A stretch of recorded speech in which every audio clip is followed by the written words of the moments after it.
Interest, interesting. Fixed interest, interesting. Variable interest, interesting. Compound interest, too interesting. But here there is a person who is telling compound interest is a myth. Then what about our and yours efforts of understanding the finance till date, studying the whole thing, and we assume or consider interest pays us after investing?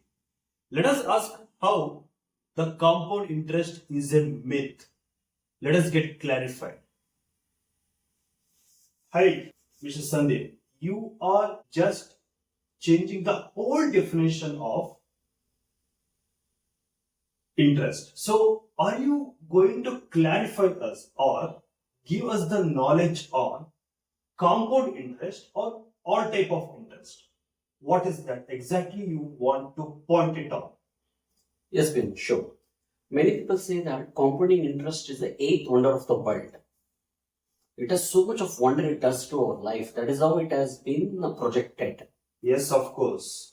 But I want to say that compounding interest is very long time to reap that benefits. Compounding means what? Like 1 becomes 2, 2 becomes 4, 4 becomes 8, 8 becomes 16. This is a compounding. Interesting. Yeah. But it takes very long time that to get that compounding effect. You may not see in 3 years, 5 years or 10 years. It takes 20 years, 25 years, 30 years. In this period, the gratification, you don't get it.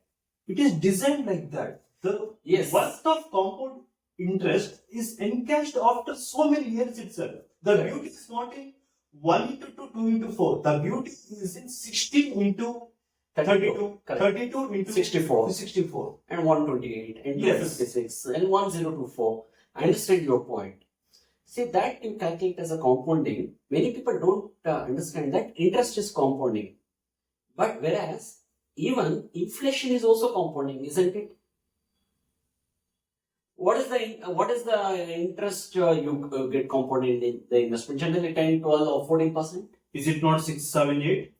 That is on the debt market. That is on the FD or anything. In the investment I'm talking about. There are two types of market. One is the cash market. Another one is the capital market.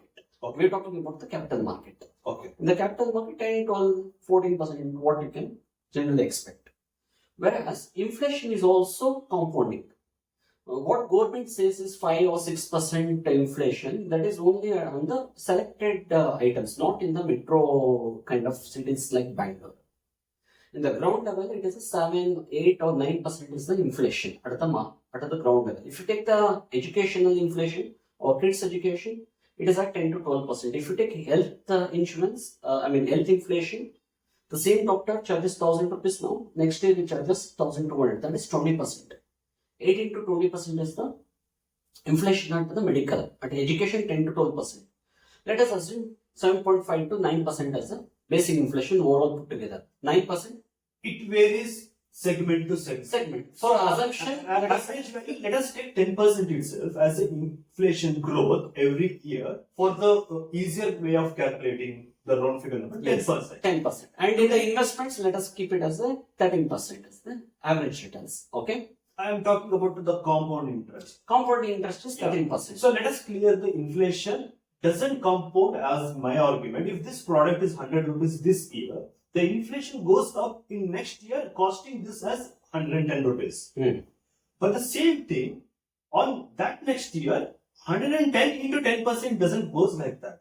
It may be 115 rupees because the price what we were getting in 2022, it has not gone into 100 into 10 into again 10 or 2024. Okay. So what happens is, I understand your point. There's another aspiration inflation we need to understand. If I'm driving a bike for last 10 years, as my salary increases, don't you think I never aspire to get a car? Yes, I aspire to get a car. Yes. From 1 lakh, it was compounding like 10%. It may be 1 lakh, 2 lakhs after 10 years. But I straight away go to the car that will cost me 20 lakhs. Okay. So what is the aspirational inflation? It is much, I'm taking even much lesser. Let us consider 9%, you said 10%, let us keep it as 10% as inflation. Okay.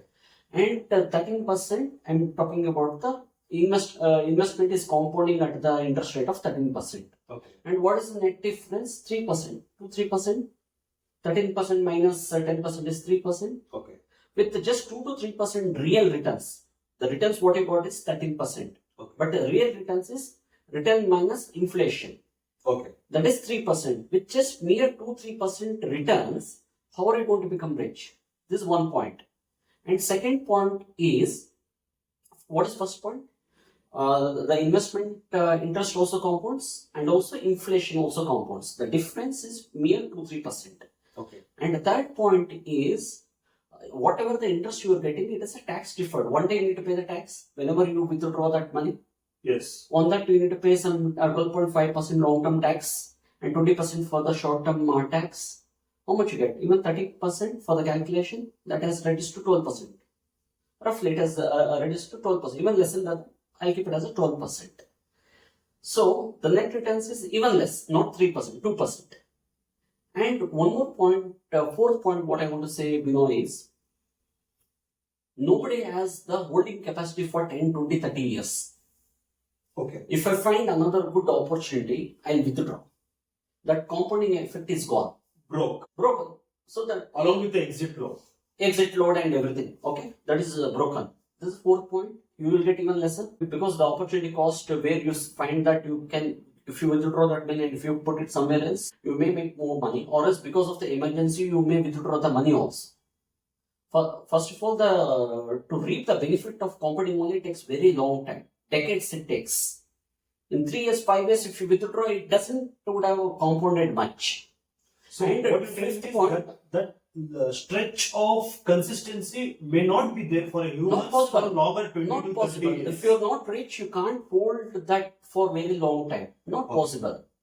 And you have a loan to the interest rate of 20%, 22%. Can you wait for your investment work? No, you withdraw and you will pay off your loan. Okay. Correct? And for the compounding work, in the initial years, you need to put a lot of large money. Okay. Instead of putting 1 becomes 2, 2 becomes 16, why not start with 10,000? Okay. So that compounds 10 fun. becomes 20, 20 becomes 40, Yes. 40 becomes 80. Yes. Okay. So, generally in the initial starting years when we start working, started our career as an employee or a business owners, we would be getting very little money.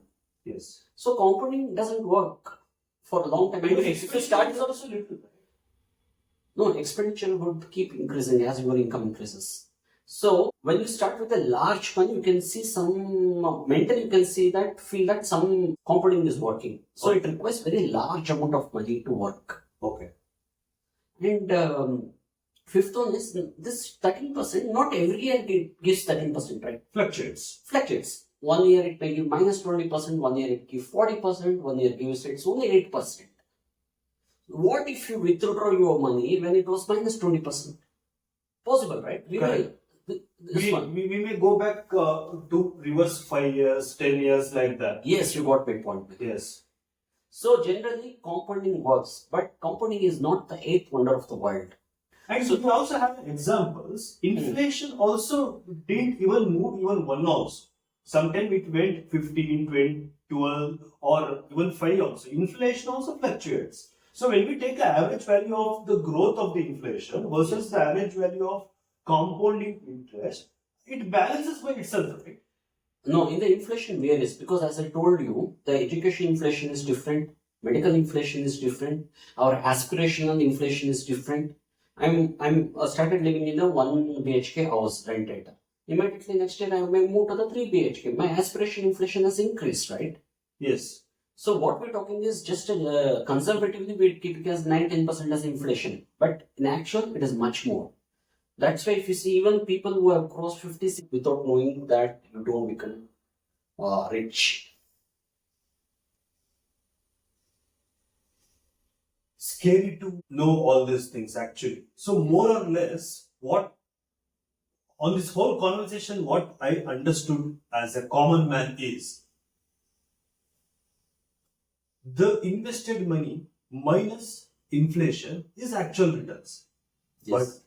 But the myth, actually, everyone was considered what they have invested, and on that investment, what they are getting returns in a way of compound. So that is the returns what the people consider to be in a short form. If your income is 60,000 per month or something as a salary, and your expenditure is 40 to 50,000, your actual income or return per month is just 10,000.